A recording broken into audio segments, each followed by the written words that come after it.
Hi everyone. So my webinar is actually going to be later in the day.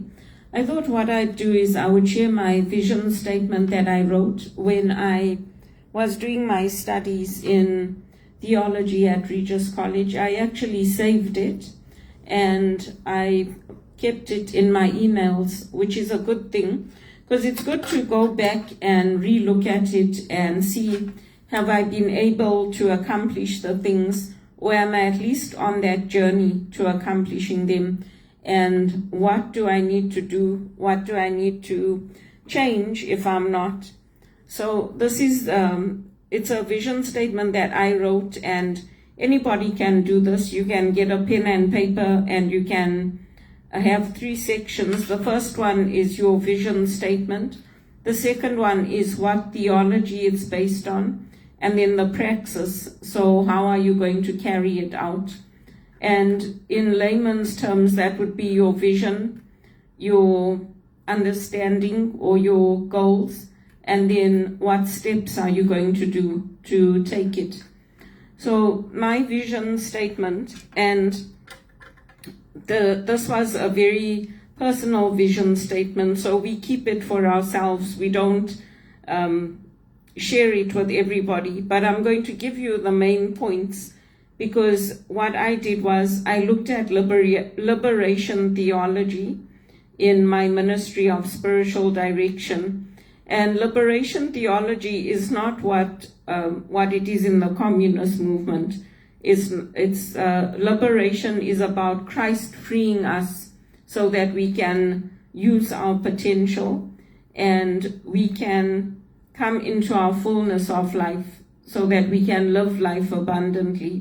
So that's what I focused on, and I used that to develop my vision of how I wanted to partner with organizations and other bodies, including religious bodies, to form my vision. And then the theology behind that, there are different ways of viewing God.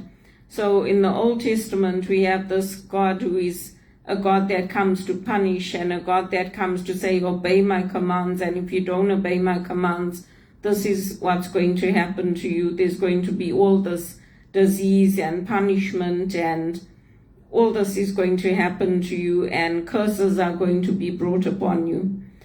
The New Testament, we have Jesus who is coming to free us, and he's a compassionate God, a healing God, and it gives us a very hopeful outlook when we look at Jesus and how he lived and how he brought people out of poverty back into community. And you see that in the churches. So in what we're doing, whether we're signing petitions to drop the debt or we're trying to get aid out to those who are in need, who won't actually be able to have anything. That includes here in Canada, where we have food banks. That's what we're doing. We're trying to bring hope to people, and we're trying to get through to people that it's a life-giving culture. And so that's what informs our ethics, and that's what informs our foundations when we approach our ministry as spiritual directors. Of course, there are some people, like I accompanied a woman who was dying, and so I helped her to create memories with her children. We together formed an understanding of how she could leave a legacy for them or memories for them, because she was not going to recover from her disease. So that's very different from actually choosing to end your life or giving up or not seeing hope. That's very different. So that's some of the things that I can point out to you. And then the last one about how you're going to carry it out. We look at things in our spiritual direction like self-care. We look at balance and how that our faith plays into that. Because in all the stories of the Bible, in all the holy texts, you'll find that people came to Jesus for healing, for forgiveness, for getting well. They didn't go to Jesus to say, can you give me some medicine to help me kill myself?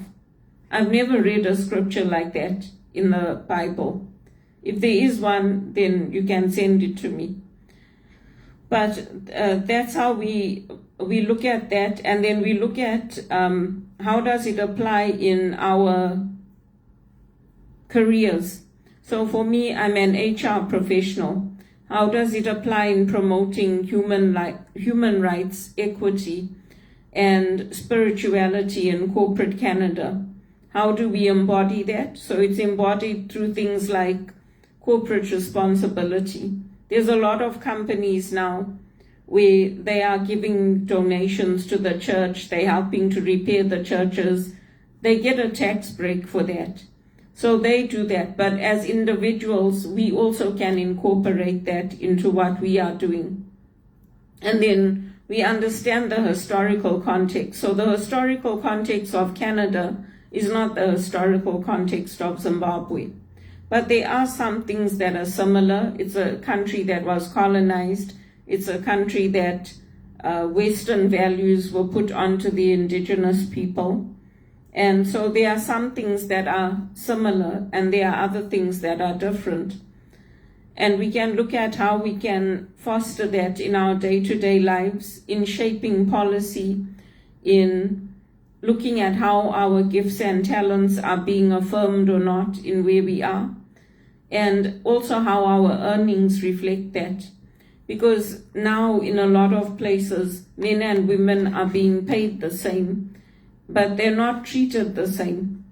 So women have very different physical needs, especially when it comes to things like pregnancy, your menstruation, mental health. Over the years, we've had men call us soft-minded, and even some women, or you're delusional, or you can't make your own decisions, or there's power plays that come into it, like, or married women need more attention, or they need more help because they're strong and you're not. So there's all these kinds of dynamics that come into it that we look at, and we look at where we have to grow in our ministry and in what we are doing before we get commissioned, before we graduate. So we look at that, and then how do we make those life-affirming decisions that will promote leadership and that will offer hope for ourselves and then for others through the community. Because if we take care of self-care, we can help others and we can be leaders for others. And for me, I wrote my vision statement in 2008, and then I rewrote it in, I think it was 2021. I have different versions of it. So you can do that as well if you like. I mean, there's other business leaders that do it. Yeah, the second one I wrote was 2024. There's other leaders that do it, like Stephen Covey.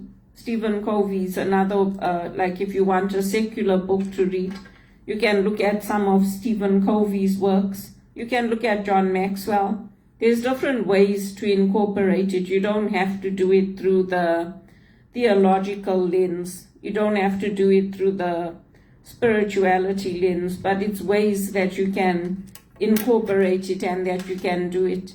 I chose to do mine through the spiritual direction, and I had hoped that things would open up for me in a non-profit so that I could use it, because it's easier that way.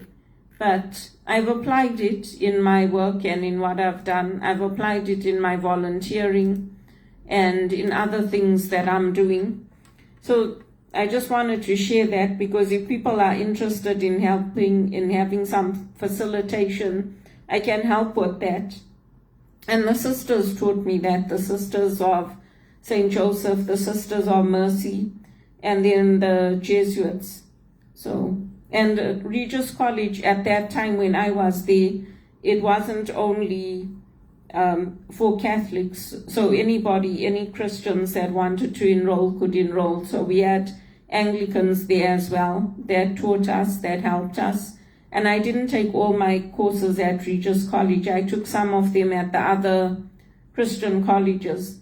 but the understanding of the theology is different.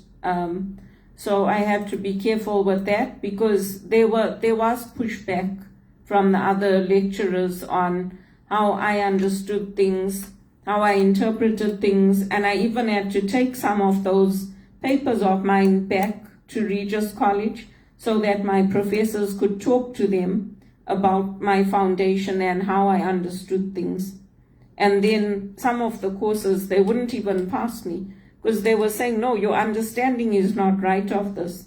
Then after the Jesuits talked to them, then they got to see that, okay, now we understand where she's coming from. So it's important to remember that, because how we interpret things, how I interpret things, may not be how somebody else interprets them.